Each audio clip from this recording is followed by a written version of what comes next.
Hello everyone, I welcome again to all option my BEd tutorial classes success in teaching field. हम लोग जो यहाँ पर discuss कर रहे हैं वो बीएड सेकेंड ईयर के प्रीवियस ईयर क्वेश्चंस को डिस्कस कर रहे हैं। इससे पहले मैंने आपको 2020 में जो क्वेश्चन यानी कि रिसेंटली जो एग्ज़ाम हुआ है 2020 के क्वेश्चंस मैंने आपको प्रोवाइड करा दिया है। वो पेपर है आपका नॉलेज एंड करिकुलम, जो 8वां पेपर है, आप अच्छी तरीके से समझ रहे हैं। आज जो हम लोग डिस्कस करेंगे वो डिस्कस करेंगे यहाँ पर 2019 में जो क्वेश्चन पूछे गए हैं नॉलेज और एंड करिकुलम के बारे में, उसको डिस्कस करेंगे।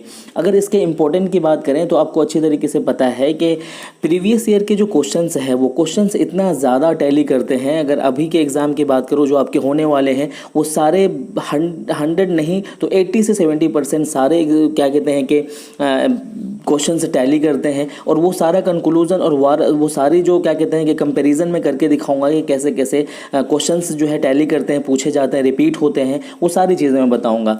मेरे जो है वीडियोस 1 बाय 1 मैं करके सारे ही वीडियोस में आपको प्रोवाइड करा दूंगा। और आप जानते हैं कि प्रीवियस ईयर क्वेश्चन से ही क्वेश्चन पूछे जाते हैं, इसीलिए मैं आपको इसका पीडीएफ भी प्रोवाइड करा दूंगा। जो क्वेश्चन से पूछे गए हैं प्रीवियस ईयर में वो सारे पीडीएफ भी आपको मैं प्रोवाइड करा दूंगा। समझते हैं इसमें पहला क्वेश्चन क्या कहता है। देखिए यहाँ पर देख सकते हैं पहला क्वेश्चन में कहा जा रहा है कि what do you mean by knowledge, what is the difference between knowledge and skill. इसमें दो पार्ट है। देखिए पहले आपको बताना है कि नॉलेज किसको कहते हैं, और इससे पहले जो मैंने आपको वीडियोस पे बहुत सारे प्रोवाइड कराया है नॉलेज पे, क्रैश कोर्स भी मैंने आपको नॉलेज पे कराया है जो बीएड सेकेंड ईयर के नाम से आपको मिल जाएगा। अगर नॉलेज को आप लिखेंगे तो कैसे लिखेंगे, सबसे पहले आप नॉलेज का डेफिनेशन बताएंगे, उसकी उत्पत्ति बताएंगे कि किस तरीके से संस्कृत के ज्ञा शब्द से इसकी उत्पत्ति हुई है। और नॉलेज का मतलब क्या होता है, जानना, है ना। अगर पूरी तरीके से बोलें तो ज्ञान वो बौद्धिक अनुभव है जो ज्ञान इंद्रियों द्वारा, एक्सपीरियंसेस द्वारा, प्रैक्टिस द्वारा, रिसर्च के द्वारा सीखा जा सकता है। इसको आपने समझा।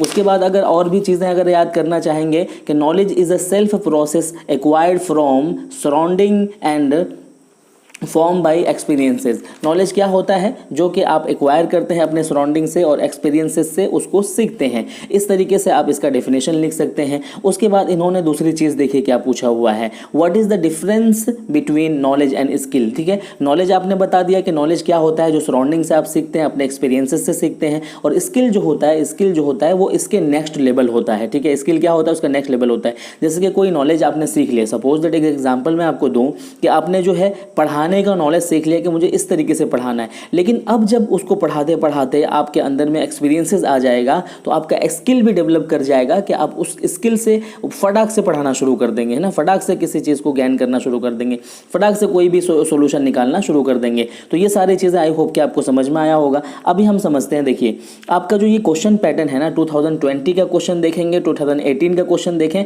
तो 2019 का जो क्वेश्चन है ये जो मैं अभी करा रहा हूँ ये बहुत डिफरेंस है। यहाँ पर शॉर्ट नोट्स बहुत ज़्यादा आपसे पूछे हुए हैं, अभी आप देखेंगे आपको पूरी तरीके से समझ में आ जाएगा। 10 क्वेश्चन पूछे हुए हैं, उसमें से अथवा करके यानी कि और करके दिया हुआ है कि पहला जो है कर सकते हैं या दूसरा कर सकते हैं, एक छोड़ सकते हैं। 10 में से 5 ही करने हैं, 5 क्वेश्चन आपको छोड़ने हैं। उसको आप देखते रहिए, अच्छी तरह से समझ में आ जाएगा। एक हिसाब से दूसरा क्वेश्चन बोला जाएगा, what are the different way of knowing. ठीक है ना, ज्ञान के विभिन्न मार्ग क्या है, यानी कि कौन कौन से अलग अलग से वेज है जिन वेज के माध्यम से आप नॉलेज को सीख सकते हो, समझ सकते हो। मैं यहाँ पर अगर लिखना चाहूँ तो बहुत टाइम टेकिंग हो जाएगा, बहुत टाइम लग जाएगा। इसीलिए मैं चाहूँगा कि मैं आपको बोलता चलूँ, आप अपनी कॉपी में इसको लिख लें, ज़्यादा बेहतर रहेगा। ठीक है ना। अगर मैं पहला पॉइंट बोलूँ, ठीक है ना, डिफरेंट वे ऑफ नोइंग का पहला पॉइंट बोलूँ तो पहला पॉइंट हो इसका क्या हो जाएगा, सेंस एंड परसेप्शन, जिसे कि ज्ञान अनुभूति हिंदी में बोलेंगे। दूसरा पॉइंट आप लिख सकते हैं क्या कहते हैं कि रीजन बोल सकते हैं, रीजन जिसे कि रीजनिंग बोलते हैं, रीजन बोल सकते हैं। रीजन को हम हिंदी में क्या बोलेंगे, तर्क बोलेंगे। उसके बाद अगर आप तीसरा पॉइंट लिखेंगे तो इमोशन लिखेंगे, इमोशन को हिंदी में क्या बोलेंगे, संवेग बोलेंगे। चौथा पॉइंट में अगर लिखेंगे तो आप लैंग्वेज लिखेंगे, लैंग्वेज को भाषा बोलेंगे। उसके बाद होता है आपका इमेजिनेशन जिसे कि कल्पना बोलेंगे। इंट्यूएशन को बोलेंगे अंतर्ज्ञान बोलेंगे। फेथ यानी कि विश्वास। उसके बाद हो जाएगा आपका मेमोरी यानी कि स्मृति। ये सारे जितने भी पॉइंट मैंने आपको जल्दी में गिना दिए हैं, मैं आपको ब्रीफली अगर मैं बताता चलूँ तो बहुत टाइम टेकिंग होगा यहाँ पे। ये इसीलिए मैं आपको इसका पीडीएफ प्रोवाइड करा दूंगा ताकि आप इजीली सारे क्वेश्चन हम लोग कवर कर सकें। आई होप कि ये भी आपको क्लियर हुआ होगा। अदरवाइज अगर नहीं हुआ है तो कोई क्वेरीज हो तो कमेंट सेक्शन में जरूर लिखें, मैं उसी तरीके से आपको सारी चीजें प्रोवाइड करा दूंगा, क्योंकि प्रीवियस ईयर के क्वेश्चन बहुत इंपॉर्टेंट है। और एक बात मैं आपसे कहता चलूं कि 2019 का जो क्वेश्चन था मेरे पास वो कुछ ही क्वेश्चन बहुत ज़्यादा क्लियर आए हैं, बाकी जो क्वेश्चन बहुत धुंधले थे, धुंधले होने के बिहाफ पर मैंने उसको खुद से फ्रेम कर लिया है ताकि आपको किसी तरह की प्रॉब्लम ना हो। यहाँ पर जो है दूसरा क्वेश्चन हम लोग देखेंगे। दूसरा क्वेश्चन क्या कहते हैं, what do you mean by knowledge construction, discuss the role of knower and known in knowledge construction and transmission. ठीक है, यहाँ पर पूरी तरीके से सबसे पहले वर्ड के थ्रू से चलिए, हिंदी वाले भी देख सकते हैं। यहाँ पर ये कह रहे हैं कि ज्ञान निर्माण से आप क्या समझते हैं, ज्ञान निर्माण और संचरण और ज्ञाता और ज्ञात की भूमिका पर चर्चा करें। इसको पहले तो अच्छी तरीके से समझो। देखो, इसमें जो है 4 वर्ड ऐसे हैं जिनको आप पूरी तरीके से आपको समझना पड़ेगा, ठीक है ना। एक वर्ड है, आप यहाँ देख सकते हैं, पहले एक वर्ड क्या है यहाँ पर, कंस्ट्रक्शन। कंस्ट्रक्शन का मतलब होता है क्या करना, रचना करना या निर्माण करना। कंस्ट्रक्शन का मतलब होता है रचना करना या निर्माण करना, यानी कि इसके कहने का मतलब है कि नॉलेज को किस तरीके से कंस्ट्रक्ट यानी कि रचना किया जा सकता है, निर्माण किया जा सकता है। और दूसरा वर्ड यहाँ पर देखिए, ट्रांसमिशन। ट्रांसमिशन का मतलब जो होता है वो होता है हस्तांतरण यानी कि संचरण। इसको अगर मैं एक वर्ड अगर आप याद रखेंगे तो हमेशा के लिए आप याद रख पाएंगे। देखिए, संचरण को यानी कि आपके ट्रांसमिशन को आप कैसे समझे, संचरण यानी कि ज्ञान के संचरण से नवीन ज्ञान की सृजन होता है। क्या है, संचरण को क्या बोलेंगे कि ज्ञान के संचरण से नवीन ज्ञान का क्या कहते हैं, सृजन होता है। यानी कि संचरण का मतलब होता है कि पुरानी चीज़ों को देखना कि उसमें क्या न्यू चीज़ों की ज़रूरत है कि नहीं, और उसके अकॉर्डिंग न्यू चीज़ों को अप्लाई करना। मैं अभी अच्छे से समझाऊंगा, ये दोनों वर्ड बता दिया। और तीसरा होता है आपका नोअर। नोअर का मतलब क्या होता है, ज्ञाता, ज्ञाता। और उसके बाद होता है एक वर्ड आपका नॉन। देखिए, नॉन है ना, एक वर्ड होता है नॉन यानी कि ज्ञात। एक हो गया ज्ञाता और दूसरा हो गया ज्ञात। इसको एग्जाम्पल से समझो, बहुत अच्छे तरीके से समझ में आ जाएगा।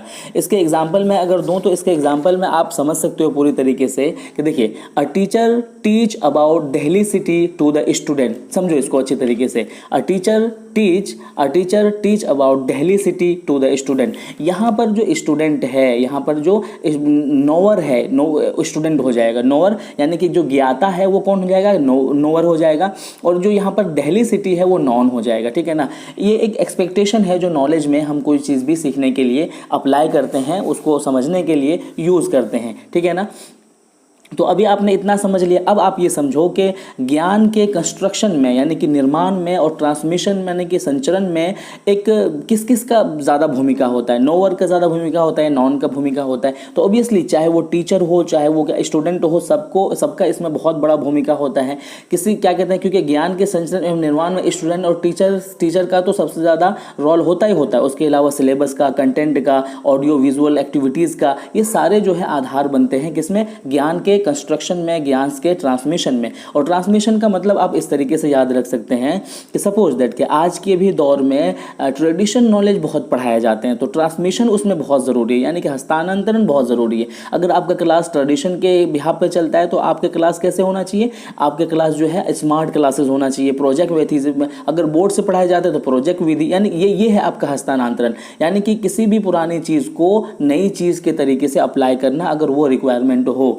तो आई होप कि ये आपको समझ में आया होगा। कोई क्वेरीज हो तो आप बोलिएगा, मैं इसका जो हिंदी और इंग्लिश दोनों में आपको PDF प्रोवाइड करा दूंगा, ठीक है ना। नेक्स्ट क्वेश्चन देखते हैं, यहाँ पर अथवा करके पूछते हैं। ये कह रहे हैं कि right short notes on any 2 of the following. देखिए, यहाँ पर जो है इन्होंने अगर ये दूसरे क्वेश्चन का अथवा करके जो इन्होंने दिया है, उसमें इन्होंने लिखा हुआ है कि कोई शॉर्ट नोट्स लिखना है। 3 दिया हुआ है क्वेश्चन, उसमें से 2 ही लिखना है। इन्होंने कहा है कि बिलीफ एंड ट्रूथ के बारे में बताना है, और बिलीफ और ट्रूथ के बारे में पहले यूनिट में ही है, और इसीलिए मैंने आपको crash course B.Ed second year में आपको ये सारी चीज़ें बता दिया है। एक तरीके से मैं आपको बताता चलूँ तो बिलीफ किसको कहते हैं, बिल्कुल विश्वास को कहते हैं। और विश्वास सबकी एक अलग अलग होती है, एक जो अवधारणा होती है इंसानों की सबकी अलग होती है। जैसे कि मेरा विश्वास है कि मैं B.Ed करके कुछ कमा सकता हूँ, ठीक है ना, इतना कमा सकता हूँ कि मैं अपनी ज़िंदगी जी लूँ। लेकिन जो लोग इंजीनियरिंग करते हैं उनका विश्वास है कि मैं इंजीनियर बन के कुछ कर सकता हूँ, है ना। तो किसी को भगवान पे विश्वास होता है, किसी को गॉड पे विश्वास, तो ये विश्वास की अलग अलग बात है।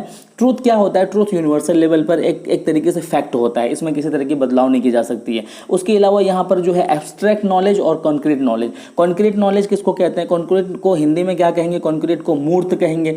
मूर्त का मतलब होता है जो सेंस के थ्रू से, हाथों के थ्रू से, देख करके, छू करके, टच करके जिस चीज़ को सीखा जा सकता है उसको हम क्या बोलेंगे? कॉन्क्रीट नॉलेज बोलेंगे। और एब्स्ट्रैक्ट, जिसको हम छू नहीं सकते हैं, जिसको हम देख नहीं सकते हैं और जिसको हम टच नहीं कर सकते हैं, उसके बावजूद हम उसको सीखते हैं। जैसे कि सपोज दैट कि आपके हाथ में ये नॉलेज है, ये आपके हाथ में क्या है? ये मोबाइल है जिसके थ्रू से आप सीख रहे हो, मेरी बातें सुन रहे हो। तो अब जो है, अब ये बातें मेरी किस तरीके से आप तक पहुंच रही है ये नहीं जानते हो आप, किस माध्यम से मेरे जो वॉइस है कैसे निकल रहे हैं आपके पास, कैसे पहुंच रहे हैं, वो आप नहीं जानते हो। तो इसको हम क्या बोलेंगे? एब्स्ट्रैक्ट बोलेंगे। अब उसके बाद जो है तीसरा जो है सी नंबर पर देख सकते हो आप, यहाँ पर सी नंबर पर पूछा हुआ है कि करिकुलम एंड सिलेबस। करिकुलम और सिलेबस के बारे में मैंने आपको बहुत पढ़ाया हुआ है। अगर करिकुलम को देखेंगे तो क्या, इस करिकुलम को क्या बोलते हैं? पाठ्यचर्या बोलते हैं। सिलेबस को क्या बोलते हैं? पाठ्यक्रम बोलते हैं। अगर इसके डिफरेंशिएट की बात करते चलेंगे, उसके जो है सारी चीज़ों को हम यहाँ पर डिस्कस करेंगे, तो जो करिकुलम होता है ना, वो एक बहुत ब्रॉड वे होता है। सपोज दैट कि अगर मैं बात करूँ आपके बीएड के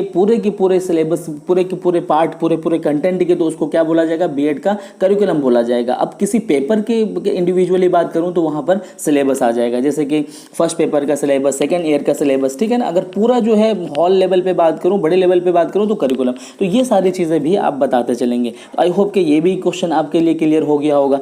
अब हम समझते हैं तीसरा क्वेश्चन में क्या कहा जा रहा है। तीसरा क्वेश्चन में कहा जा रहा है कि what do you mean by core curriculum, explain its significance in Indian context, ठीक है ना, इट इन इंडियन कॉन्टेक्स्ट। अब हिंदी में भी समझ लो, मूल पाठ्यक्रम या फिर प्रमुख पाठ्यचर्या बोल सकते हैं, प्रमुख पाठ्यचर्या इसको बोलेंगे।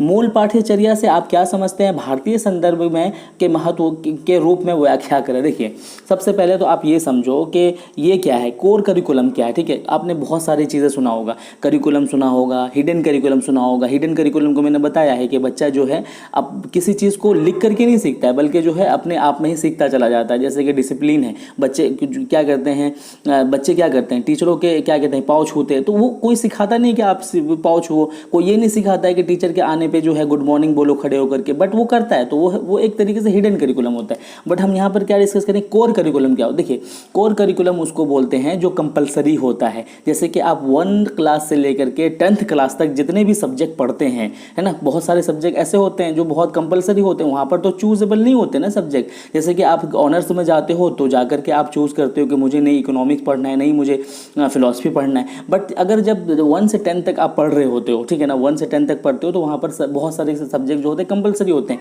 जिन्हें आपको पढ़ना ही पढ़ना है। जैसे कि आप इंग्लिश से भी बहुत भागते हैं, हिंदी से कुछ बच्चे बहुत भागते हैं, लेकिन वो कंपलसरी है। 15 नंबर का, 20 नंबर का, वो कंपलसरी है। तो जितने भी क्या कहते हैं कि सिलेबस होते हैं या फिर पाठ्यचर्या होते हैं जो कंपलसरी होते हैं, उसको हम क्या बोलते हैं? कोर करिकुलम बोलते हैं। इसका भी पीडीएफ मैं आपको प्रोवाइड करा दूंगा। अब इसके क्या क्या फ़ायदा, क्या क्या गुण है, क्या क्या टाइप्स है, क्या क्या नेचर, बहुत अच्छे तरीके से लिख सकते हो। कोर करिकुलम से क्या हो सकता है? कोर करिकुलम से क्या हो सकता है? बच्चों का सर्वांगीण विकास हो सकता है। कोर करिकुलम से हर तरह की सब्जेक्ट को पढ़ सकता है। तो ऐसी चीज़ें जो है आप लिखते चलेंगे, आपका आंसर बहुत बेस्ट रहेगा। उसके बाद जो है इन्होंने अथवा करके देखिए पूछा हुआ है, how is the state level curriculum from a national level curriculum, ठीक है ना। राष्ट्रीय स्तर के पाठ्यक्रम से राज्य स्तरीय पाठ्यक्रम कैसे कैसे विकसित होता है। देखिए, कैसे पाठ्यक्रम विकसित होता है और कौन करता है, नेशनल और इंटरनेशनल दोनों किस तरीके से करता है, ठीक है ना। अब इसको अच्छी तरीके से समझो। हिस्टोरिकल बैकग्राउंड पे तो मैं नहीं जा सकता, बट मैं आपको पीडीएफ जरूर प्रोवाइड करा दूंगा, क्योंकि ये सारे मटेरियल मेरे पास अवेलेबल है। अभी हम बात करते हैं। देखिए, अगर मैं बात करूँ पाठ्यक्रम की, तो पाठ्यक्रम जो है सर्वांगीण विकास के लिए बहुत ज़रूरी है। और अब मैं बात करूँ कि इसके जो पाठ्यक्रम के निर्माण में नेशनल और इंटरनेशनल दोनों के लेवल में अगर बात करूं तो दोनों का लेवल कितना रहता है। देखिए, अगर पाठ्यक्रम के निर्माण की बात करूं तो बहुत से पाठ्यक्रम निर्माण हुए। किसी ने 10 साल का पाठ्यक्रम बनाया, किसी ने 11 साल, किसी ने 12 साल का, ठीक है ना। अलग अलग पाठ्यक्रम सभी ने बनाया। पहले क्या होता था कि अगर मैं 1970 से पहले यानी 1977 से पहले की बात करूं तो केंद्र सरकार यानी कि सेंटर जो लेवल का जो गवर्नमेंट होता था वही बनाता था। लेकिन 1977 के बाद में राज्य स्तर पर भी क्या कहते हैं पाठ्यक्रम बनाया जाने लगा। तो लेवल क्या है, नेशनल और इंटरनेशनल दोनों लेवल पे, राष्ट्रीय स्तर और क्या कहते हैं कि राष्ट्रीय स्तर पे भी, है ना, लेवल पे, और क्या कहते हैं नेशनल लेवल पे भी, स्टेट लेवल पर भी, देखिए राज्य लेवल पर भी और क्या कहते हैं नेशनल लेवल पर भी, दोनों लेवल पर। राज्य भी बहुत सारे अपने सुझाव देने लगा कि नहीं ऐसे होना चाहिए पाठ्यक्रम, और सिलेबस को लेकर के, नॉलेज को लेकर के, लैंग्वेज को लेकर के, है ना। सपोज दैट कि अगर जो है नेशनल लेवल पर ये कहा गया कि 2 लैंग्वेज में पढ़ाया जाएगा, तो स्टेट ने ये चीज़ लागू कर दिया कि नहीं मैं 3 लैंग्वेज में पढ़ाऊंगा। इतने बहुत सारे स्टेट है। तो ये जो पाठ्यक्रम का जो डेवलपमेंट है, इवॉल्व है, विकसित है, विकास करना है, इस विकास में सिर्फ नेशनल का यानी कि केंद्र सरकार का ही रोल नहीं रहा, बल्कि स्टेट लेवल का भी रोल अब प्ले होने लगा है। आई होप कि ये भी समझ में आया होगा। कोई क्वेरीज होगी तो कमेंट सेक्शन में बोलिएगा, मैं आपको सारी चीज़ें प्रोवाइड करा दूंगा। अभी हम समझते हैं कि चौथा क्वेश्चन क्या कहा जा रहा है। फिर से इन्होंने बोला है कि right short notes on any 2 of the following. पहला है आपका कंस्ट्रक्टिविस्ट अप्रोच ऑफ नॉलेज, ठीक है ना, कंस्ट्रक्टिविस्ट अप्रोच ऑफ नॉलेज, ठीक है। यानी इसके कहने का क्या मतलब है, यानी कि क्या कहते हैं कि कंस्ट्रक्ट करना यानी कि रचना करना, नॉलेज को रचना करने में किस किस तरह की चीज़ें अप्लाई होती है, कौन कौन सी चीज़ें अप्लाई होती है, कौन कौन लोग नॉलेज की रचना करते हैं, ठीक है ना। तो नॉलेज की रचना में सबसे बड़ा जो भाग होता है किसका होता है, एक स्टूडेंट का होता है, दूसरा टीचर का होता है, और तीसरा किसका होता है, स्कूल का होता है। तो यही चीज़ जो है आपको किस तरीके से नॉलेज को कंस्ट्रक्ट क्या कहते हैं कंस्ट्रक्ट करते हैं, ये वीडियो मैंने आपको प्रोवाइड करा दिया है। इस पर दोबारा से डिस्कस करके टाइम वेस्ट नहीं करते हैं, ठीक है। उसके बाद हम समझेंगे प्रिंसिपल ऑफ करिकुलम डेवलपमेंट, ठीक है ना। प्रिंसिपल ऑफ करिकुलम डेवलपमेंट की बात करें तो सब पहला पॉइंट प्रिंसिपल क्या हो जाएगा, चाइल्ड सेंटर, ठीक है ना। चाइल्ड सेंटर प्रिंसिपल किस तरीके से हो जाएगा, यहाँ पर जो है हम करिकुलम को डेवलपमेंट कैसे करेंगे, चाइल्ड के एज को देख करके हम अपना क्या करिकुलम बनाएंगे, बच्चे के माइंड के लेवल पर हम अपना करिकुलम बनाएंगे, बच्चे के इंटरेस्ट के लेवल पर हम करिकुलम बनाएंगे, उसका जो क्या कहते हैं कि रिक्वायरमेंट है जो बच्चे के करिकुलम के अकॉर्डिंग, वो रिक्वायरमेंट देख करके हम करिकुलम बनाएंगे। ये पहला पॉइंट था। दूसरा प्रिंसिपल क्या हो जाएगा, प्रिंसिपल ऑफ क्या कहते हैं कि डिफिकल्टी लेवल। अब बच्चे का जो लेवल है ना, उस लेवल के अकॉर्डिंग बनाएंगे। ऐसा नहीं है कि बच्चा 12 साल का तो है तो हम जो है क्या कहते हैं कि 12 साल के अकॉर्डिंग बनाएंगे, नहीं, लेवल जो बच्चे का जितना है उसके अकॉर्डिंग बनाएंगे। तीसरा जो प्रिंसिपल हो जाएगा एक्टिविटी बेस्ड करिकुलम, यानी कि अब ऐसा नहीं करेंगे कि 50 जो है थ्योरी आपने घुसा दिया है और प्रैक्टिकल एक्टिविटीज़ कुछ भी नहीं रखा गया, बच्चा जो है भोंदू बना हुआ है, क्लास में बैठा हुआ है, बाहर की दुनिया से पता ही नहीं है। उसके बाद जो है तीसरा हो गया। चौथा अगर देखेंगे डेवलपमेंट ऑफ वैल्यूज में को भी उसमें डिस्कस करेंगे। तो ये है आपका क्या है, आपका प्रिंसिपल ऑफ करिकुलम डेवलपमेंट है, और इससे भी बहुत ज़्यादा है, 8, 10, 15 लिख सकते हैं आप। अभी मैंने आपको शॉर्ट टर्म में सिर्फ समझाया है कि ये सारी चीज़ें आप लिखेंगे। उसके अलावा PDF में आप देख लेंगे किस तरीके से आपको लिखना है, ठीक है ना। आगे बढ़ते हैं हम लोग।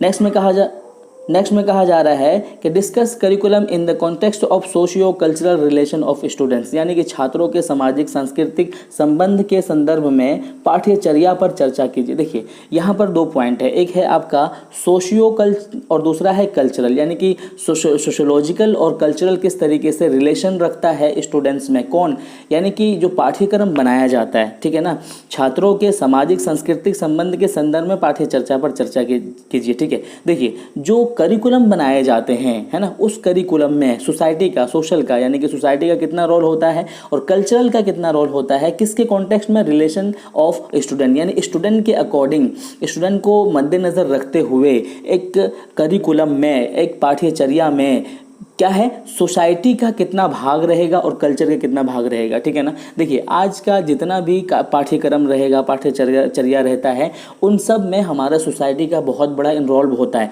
सोसाइटी का इन्वॉल्व होने का क्या मतलब है कि सोसाइटी की रिक्वायरमेंट क्या है, क्या पहले की सोसाइटी की रिक्वायरमेंट क्या थी, भगवान को जानना, यानी गीता उपनिषद को पढ़ना, अच्छी अच्छी बातें करना, पहले की सोसाइटी की रिक्वायरमेंट थी। लेकिन आज की सोसाइटी की रिक्वायरमेंट क्या है, टेक्नोलॉजी को जानना, बड़ी बड़ी नॉलेज को जानना, साइंस को जानना, है ना। उसके बाद जो है क्या कहते हैं कि करिकुलम में भी डेवलप होना, है ना। उसके अलावा जो टीचिंग विधि में भी डेवलप होना, ये सारी चीज़ें कौन, सोसाइटी ये कहता है। उसके बाद कल्चरल की बात करें तो ऑब्वियसली हमारा जो है हर चीज़ों में हमारा कल्चर झलकता है। तो ये सोशल और कल्चरल दोनों कॉन्टेक्स्ट के अकॉर्डिंग आपके पाठ्यचर्या को डेवलप करना चाहिए। आई होप कि ये भी आपको समझ में आया होगा। बढ़ते हैं हम नेक्स्ट क्वेश्चन की तरफ, देख सकते हैं 5वां जो क्वेश्चन है यहाँ पर क्या कहता है। देखिए 5वां क्वेश्चन कहता है कि throw light on the determinant of curriculum in national and international context. अब इसको अच्छी तरीके से समझो, ठीक है। ये क्या कह रहा है पूरी तरीके से, देखिए सबसे पहले तो आप डिटर्मिनेंट को समझो। डिटर्मिनेशन का मतलब होता है निर्धारण करना, ठीक है ना। क्यों देखिए निर्धारण करना, डिटर्मिनेशन का मतलब क्या होता है, यहाँ पर देख सकते हो डिटर्मिनेंट ऑफ करिकुलम, यानी कि करिकुलम को निर्धारण करने के लिए कौन कौन सी चीज़ें इफेक्ट करती है, ठीक है। बहुत से ऐसे फैक्टर्स हैं जो हमारे करिकुलम को क्या करते हैं, प्रभावित करते हैं। ऐसे फैक्टर जो इन्फ्लुएंस कर रहे हैं हमारे करिकुलम को, उन्हीं को हम क्या बोलते हैं, डिटर्मिनेंट करिकुलम कहेंगे। और ये जो इसको हम बेस भी कहते हैं, डिटर्मिनेंट को हम बेस भी कहते हैं। क्यों? क्योंकि ये हमारे करिकुलम का आधार बनता है, यानी कि ये डिसाइड करता है कि किन किन चीज़ों को हम इसमें फॉलो कराएंगे।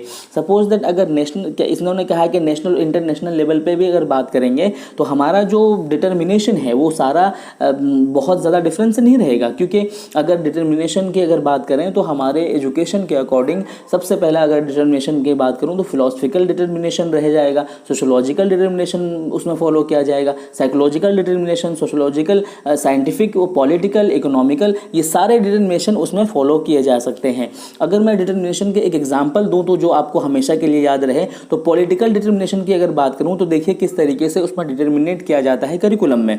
देखिए political determinant help to develop democratic values, ठीक है। Political determinant help to develop democratic values of social justice, है ना, equalities, fundamental rights and duties. देखा आपने पॉलिटिकल डिटर्मिनेशन किस तरीके से क्या कर रहा है कि वो जो है राइट्स की बात कर रहा है, इक्वालिटी की बात कर रहा है ना, वैल्यूज़ की, सोशल वैल्यूज़ की, फंडामेंटल राइट की। तो ये सारी चीज़ें आपको बताना है कि किस तरीके से डिटर्मिनेट किया गया है, और ये चीज़ मैंने पहले भी डिस्कस किया आपके साथ में। अब हम बढ़ते हैं नेक्स्ट क्वेश्चन की तरफ। नेक्स्ट क्वेश्चन का मतलब है कि ये आपका लास्ट क्वेश्चन है, ठीक है ना, अथवा करके इन्होंने दिया हुआ है हर बार। Discuss the approach of curriculum development, ठीक है। करिकुलम के ऊपर बहुत क्वेश्चन पूछे हुए हैं। मैं आपसे फिर से कहूँगा कि आप जो है करिकुलम को बहुत अच्छे तरीके से समझ लें, बहुत अच्छे तरीके से देख लें, ये आपके लिए बहुत ज़्यादा बेहतर रहेगा, ठीक है ना। इतना समझ में आया। अब हम समझते हैं इसमें अप्रोचेस को, है ना। अप्रोचेस को हिंदी में क्या कहेंगे, अप्रोचेस को हिंदी में उपागम कहते हैं, यानी कि पाठ्यचर्या विकास के उपागम की विवेचना कीजिए, ठीक है ना। अप्रोचेस की अगर बात करें तो अप्रोचेस बहुत सारे हैं, ठीक है ना। मैं कुछ अप्रोचेस बता देता हूँ, आपको ज़्यादा बेहतर रहेगा, है ना। सब्जेक्ट सेंटर अप्रोचेस, पहला क्या हो जाएगा, सब्जेक्ट सेंटर अप्रोचेस। इसको आप ब्रीफली वे में समझा देंगे, मैं आपको क्या कहते हैं कि PDF के साथ डिस्कस कर दूंगा, यहाँ वीडियो बहुत लेंथी हो रहा है। उसके बाद दूसरा क्या है, वाइड अप्रोचेस। वाइड अप्रोचेस में किन किन चीज़ों को आप इंक्लूड करेंगे वो देख लेंगे। तीसरा हो जाएगा सोशल प्रॉब्लम अप्रोचेस, यानी कि सोसाइटी के अकॉर्डिंग कौन से अप्रोचेस को ध्यान रखना है कि सोसाइटी की जो प्रॉब्लम्स है, समस्या है, उसको दूर किया जा सके। चौथा जो है student centre approaches. Student centre में जिस तरीके से मैंने बताया, उसके माइंड को, उसके एज को, उसके इंटरेस्ट को, उसके रिक्वायरमेंट को किस तरीके से ध्यान में रख करके अप्रोचेस अब बनाने हैं करिकुलम को डेवलपमेंट करने के लिए। ये सारे तरीके हैं जिनके थ्रू से आप अपने आंसर को ज़्यादा बेहतर और ज़्यादा इफेक्टिव बना सकते हो। तो आई होप कि ये वीडियो आपके लिए हेल्पफुल रहा होगा। किसी तरह की क्वेरीज हो, कोई क्वेश्चन हो तो कमेंट सेक्शन आपके लिए खुला हुआ है हमेशा से। मैं रिसेंटली ही आपको आंसर करूंगा। अगर वीडियो अच्छी लगी हो तो आप दूसरों के साथ शेयर भी करें। Thank you so much video देखने के लिए।